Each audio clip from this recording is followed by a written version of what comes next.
పిత పుత్ర పవిత్ర ఆత్మ నామమున ఆమెన్. ఓ సర్వసృష్టికర్త, సర్వమునకు అధిపతి అయిన ఓ త్రిత్వేక సర్వేశ్వర, ఆదియును అంతమును అయిన ఒకే ఒక్క దేవా, మీకు మీరై స్వయంభుగా ఉండి సమస్తాన్ని సృష్టించిన దేవా, మీకే స్తుతులు, మీకే మహిమ, మీకే ఘనత ఇప్పుడు ఎప్పుడు ఎల్లప్పుడూ కలుగును గాక ప్రభు. తండ్రి, ఈ ఆదివారపు రోజున మీ త్రిత్వేక తత్వమును విశ్వశ్రీ సభ, ప్రపంచ కథోలిక సంఘస్థులందరూ మీరు ప్రియంగా మానవుల రక్షణార్థమై స్థాపించుకున్నటువంటి మన కథోలిక సంఘస్థులందరూ కొనియాడుచుండగా, తండ్రి యెహోవా దేవా, మీ పవిత్రాత్మ సర్వేశ్వరుని శక్తిని మాపై ఈరోజు కుమ్మరిస్తూ మీ త్రిత్వేక తత్వమును ఈనాడు సుశేషముల ద్వారా తెలుసుకొని ధన్యులమయ్యే భాగ్యాన్ని మాకు ప్రసాదిస్తూ, ఈ వాక్యాలను వింటున్న వారందరిలో మీ యొక్క కృపను కనికరాన్ని కుమ్మరిస్తూ, మీ పవిత్రాత్మ సర్వేశ్వరుని శక్తిని అందరిపై అనుగ్రహించమని మేము బ్రతిమాలి ప్రార్థిస్తున్నాను తండ్రి. ఆమెన్. గౌరవనీయులు, దైవవాక్య ప్రేరేపితులు, పరమ పవిత్ర తండ్రి దేవుని బిడ్డలు అయిన సహోదరి సహోదరులారా, మీకందరికీ ఆ త్రియేక దేవుని దివ్యనామమున ఈ ఆదివారపు త్రిత్వేక దేవుని పండుగ శుభాకాంక్షలు తెలుపుతూ, ఈరోజుటి దైవవాక్య ధ్యానమునకై స్వాగతం పలుకుతున్నాను. గౌరవనీయులారా, ఈ ఆదివారపు దైవ సందేశ వాక్య పట్టణములు మొదటి పట్టణము ద్వితీయోపదేశ కాండము 4వ అధ్యాయము 32వ వచనం నుంచి 34వ వచనం వరకు మరియు 39, 40 వచనములు. రెండవ పట్టణము పునీత పౌలు గారు రోమీయులకు వ్రాసిన పత్రిక 8వ అధ్యాయము 14వ వచనం నుంచి 17వ వచనం వరకు. మూడవ పట్టణము మత్తయి గారి సువార్త 28వ అధ్యాయము 16వ వచనం నుంచి 20వ వచనం వరకు. గౌరవనీయులైన సహోదరి సహోదరులారా, నేటి మన పవిత్ర దేవుని యొక్క 3 పట్టణ సంగ్రహక ముఖ్యాంశము త్రిత్వేక సర్వేశ్వరుడు లేక దైవ వారసత్వము. తండ్రి దేవుడు నిర్ణయిస్తారు, కుమారుడైన యేసు ఆచరిస్తారు, పవిత్రాత్మైన సర్వేశ్వరుడు కొనసాగిస్తారు. ఇది గౌరవనీయులారా త్రిత్వేక సర్వేశ్వరుని సంగ్రహక వాక్యము. అదే జరిగింది పవిత్ర బైబిల్ గ్రంథంలో. పాత నిబంధనలో ఎక్కువగా తండ్రి దేవుని గురించి, కొత్త నిబంధనలో తండ్రి దేవుని వారసుడైన యేసుక్రీస్తు దేవుని గురించి అపోస్తల కార్యాల నుంచి ఇక అంతములేని ఈ విశ్వం ఉన్నంత వరకు పవిత్రాత్మ సర్వేశ్వరుని శక్తి లేక ప్రేరణచే ఈ క్రైస్తవ మతము కొనసాగుతుంది. అలా అని తండ్రి దేవుడు కుమారుడైన యేసుక్రీస్తు ఉండరని కాదు. వాస్తవానికి ఈ పవిత్రాత్మ సర్వేశ్వరుడు తన ప్రేరణ ద్వారా, తన పవిత్ర తిరుసభ ద్వారా ప్రకటించేది తండ్రి కుమారుల గురించే. దీనినే త్రిత్వేక రహస్యం అంటారు, లేక దైవ వారసత్వం అని కూడా అనవచ్చు. ఇక విషయానికి వస్తే గౌరవనీయులారా, ఈ వారసత్వం అనే పదము వినగానే ప్రతి మనిషికి వారి బిడ్డలు గుర్తుకొస్తారు మరియు వారి తల్లిదండ్రులు గుర్తుకొస్తారు. బిడ్డలు ఎందుకు గుర్తుకొస్తారు అంటే, ఈ మానవ వంశాన్ని అనగా తండ్రి గారి యొక్క వంశాన్ని వారి బిడ్డలు తర్వాత బిడ్డలు కొనసాగిస్తారు. ఆస్తులు, డబ్బులు, ఇల్లు ఏమైనా ఉంటే మీ తరువాత వారే మీరు సంపాదించిన ఆస్తులకు హక్కుదారులుగా, మీ తదనంతరము వాటిని అనుభవించటం మరియు వీలైతే ఉన్న వాటిని అభివృద్ధిపరచడం లేక పూర్తిగా ఖర్చు చేయటం కానీ జరుగుతుంది. ఇవన్నీ సామాజిక బహిరంగ పోకడలు. అయితే అంతరంగ వారసత్వం కూడా ఉంది. అదేంటంటే తల్లిదండ్రులు దేహాలలో ఉత్పత్తి అగు జీవకణాలు లేక క్రోమోజోములు. వీటిని బట్టి ఆ వ్యక్తులకు ఆస్తిపాస్తులతోనూ ధనకనక వస్తువాహనాలను అనుభవించడానికి ఈ వారసత్వాలే కొలమానాలు. ఎందుచేతనంటే ఆస్తిపాస్తులు, ధనకనక వస్తువులు లేని వారికి అనగా తినటానికి తిండి లేక ఉండటానికి ఇల్లు లేనివారు కూడా వారి వంశానికి లేక తల్లిదండ్రులకు వారే వారసులై ఉంటారు. అయితే ఈ మానవ వారసత్వాన్ని మనం అర్థం చేసుకోవచ్చు, కానీ దైవ వారసత్వం ఎలా పొందుతాం అనే ప్రశ్న అర్థం కానిది. ఎందువలనంటే ఈ దైవ వారసత్వం ఉన్నదానికి కొలమానం ఉండదు. ఎందువలనంటే మనం దీన్ని చూడలేము, కొలవలేము, అర్థం చేసుకొనను లేము. అది భౌతికంగా అనుభవించడం లేము. ఎందుచేతనంటే దాన్ని సృష్టించలేము, చూడలేము మరియు తాకలేము. కారణం ఏమంటే దానిని మనం ఈ కళ్ళతో చూడను లేము.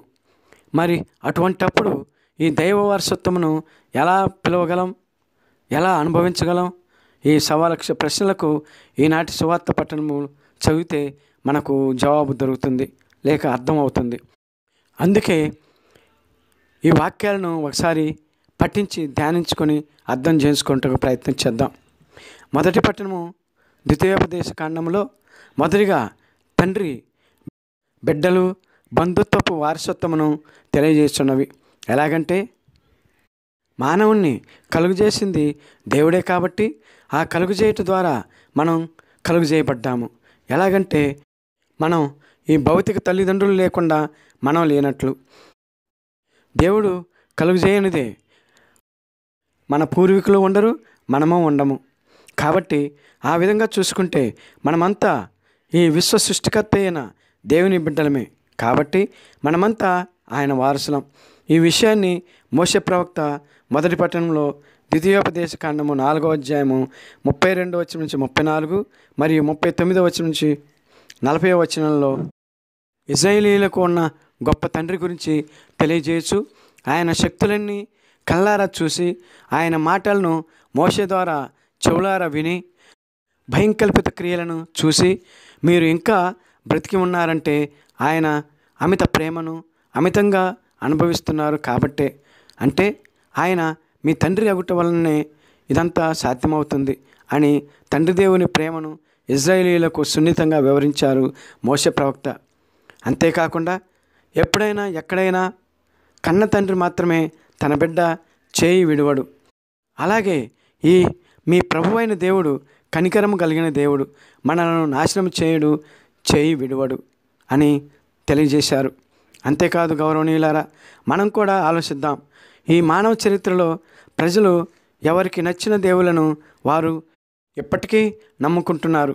కానీ ఎక్కడైనా ఎప్పుడైనా భూత వర్తమాన కాలాలలో దయచేసి ఒక్కసారి వినండి సహోదరులారా, ఏ దేవుడైనా తన ప్రజలతో నిప్పు మంటల నుండి మాట్లాడగా విని ఎవరైనా బ్రతికి ఉన్నారా? కానీ ఇజ్రాయేల్ ప్రజలందరూ విని బ్రతికి ఉన్నారు. ఎక్కడైనా ఏ దేశ చరిత్రలోనైనా ఒక జాతి వేరే జాతితో కలిసిపోయినప్పుడు ఆ జాతిని ఆ వేరే జాతి నుండి విడదీసి లేక పోగు చేసి దేవుడు చూపించిన ప్రాంతమునకు తరలించుకు వెళ్ళటం ఎప్పుడైనా చదివారా? కానీ ఇజ్రాయేల్ ప్రజలు ఈజిప్ట్ నుండి కానానుకు తరలించుకొని మోషే ప్రవక్త మరియు ఇతర ప్రవక్తలు తీసుకువెళ్ళారు. అది కూడా కఠిన మనస్కులైన ఫరో చక్రవర్తులకు సూచక క్రియలతోనూ అద్భుతములతోనూ యుద్ధములతోనూ తన బాహుబలములతో చాచిన కరములతోనూ మహాభయంకర కార్యములతోనూ ఇజ్రాయేల్ ప్రజలకు తన బిడ్డలను తోడ్కొని వెళ్ళారు. ఇదంతా దేవుడు యెహోవా ఎందుకు చేశారు అని ప్రశ్నించుకుంటే, ఒక జాతి మరొక జాతిని క్రూరంగా బానిసత్వంలో మగ్గటం చూడలేక.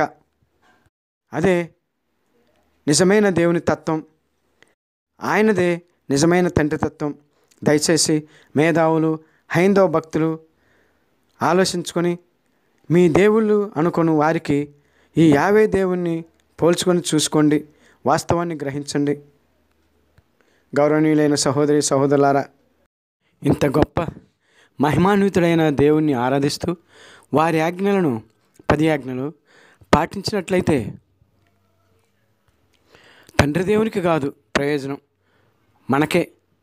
ప్రియమైన సహోదరి సహోదరులారా, ఎలాగంటే ఉదాహరణకి ఒక తండ్రి ప్రయాణమై వేరే ఊరికి వెళ్తున్న కుమారునికి బండిని స్పీడ్గా తోలవద్దు అని గట్టిగా ఆజ్ఞాపూర్వకంగా చెప్తే తండ్రి ఆజ్ఞను పాటిస్తే ఆ కుమారునికే క్షేమం లేక మంచిది. అలా కాక ఆ కుమారుడు ఎందుకు ఆయన ఆజ్ఞలను పాటించాలి, నాకు తెలీదా ఎలా వెళ్ళాలో, పెద్ద చెప్పొచ్చాడు అని కుమారుడు ఎక్కువ స్పీడ్ వెళ్తే క్షేమంగా వెళ్ళలేడు, ప్రమాదానికి గురి అవుతాడు. అలాగే తండ్రి దేవుని ఆజ్ఞలను పాటించడం ప్రతి మనిషికి క్షేమం, గౌరవనీయం. ప్రియమైన సహోదరి సహోదరులారా, దేవుని ఆజ్ఞలను పాటించిన వారు ఎంత గొప్పగా ఆశీర్వదించబడతారో మోషే ప్రవక్త గారు తెలియజేస్తున్నారు. ఏంటంటే అటువంటి వారు ఈ నేల మీద తరతరములకు దీర్ఘాయుష్మంతులై భూమిపై కలకాలము వర్ధిల్లుతారు అని. అది నిజమైన తండ్రి తన బిడ్డలను దీవించే విధానం. గౌరవనీయులైన సహోదరి సహోదరులారా, ఈ విషయాన్ని 2వ పట్టణంలో పాత నిబంధనలో నిర్గమకాండంలో మోషే ప్రవక్త ఇశ్రాయేలీయులకు బోధించినట్లు ఈ రోజుల్లో పునీత పౌలు గారు రోమీయులకు మరియు ఈనాడు మనకు ఇలా బోధిస్తున్నారు. దేవుడైన యేసుక్రీస్తును విశ్వసించి బాప్తిస్మం ద్వారా ఆయన ఆత్మను లేక పవిత్రాత్మ సర్వేశ్వరుని రూపంలో స్వీకరించి పైన చెప్పినట్లు ఆయన ఆజ్ఞల ప్రకారం జీవించినట్లయితే మనము కూడా ఇజ్రాయేల్ ప్రజలకు మళ్ళీ ఆయన బిడ్డలముగా స్వీకరించబడతాము. అప్పుడు మనం కూడా యావే దేవుణ్ణి అబ్బా తండ్రి అని పలుకుటకు అవకాశం పొందుతాము. ఎందువలనంటే యేసుక్రీస్తు దేవుని కుమారుడు మన కొరకు సిలువపై మరణించి తన ప్రాణమును దేవునికి అర్పించుకున్నారు. ఆయన అనుగ్రహించిన రక్షణ పొందిన మనము కూడా ఆయన వలె తోటివారి ఆత్మల కొరకు పాటుపడ్డట్టయితే యేసుక్రీస్తు శ్రమల్లో పాల్గొన్న వారం అవుతాం. వారి శ్రమల్లో పాల్గొన్న వారమై క్రీస్తు దేవుని వలె మనము కూడా తండ్రి దేవుడైన యెహోవాకు బిడ్డలముగా పరిగణించబడతాము. వారి రాజ్యమైన మోక్షమునకు వారసులు అవుతాము. పైన మనం ఆలకించిన సందేశాన్ని మరింత గొప్పగా బలపరుస్తూ స్వయంగా తండ్రి దేవుని మానవ రూపమైన యేసుక్రీస్తు దేవుడు తన రాజ్యమునకు అధిరోహించి వెళుతూ ఆయనను విశ్వసించి ఆయనతో ఆయన కొరకు జీవించిన శిష్యులకు బాధ్యతలను ఉపజెపుతూ వారికి సర్వాధికారాలు ఇస్తూ ప్రజలందరికీ బాప్తిస్మం ఇస్తూ లేక జ్ఞానస్నానం ఇస్తూ తండ్రి దేవుని బిడ్డలుగా వారసులను చేస్తూ తండ్రి దేవుని వారసులుగా ఉండుటకు అందరికీ అనగా ప్రజలందరికీ అవకాశం కల్పించమంటున్నారు. గౌరవనీయులైన స్నేహితులారా, యేసుక్రీస్తు దేవుడు ఇది కాదా నిజమైన దైవత్వం అంటే? ఈయన కాదా నిజమైన దేవుడంటే? ఇది కాదా నిజమైన తండ్రితత్వం అంటే? పరలోకమందును భూలోకమందును ఇంత గొప్ప వారసత్వం ఇచ్చిన దేవుడు ఇంకెక్కడున్నాడు? మీరే ఆలోచించండి గౌరవనీయులారా, విఘ్నులారా, వివేకులారా, విద్యావంతులారా.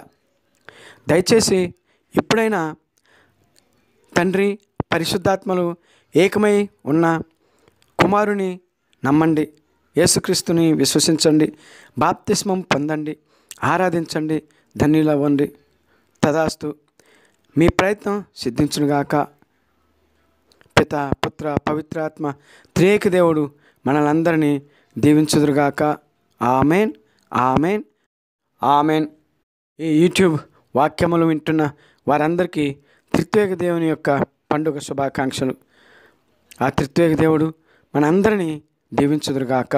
ఆమెన్.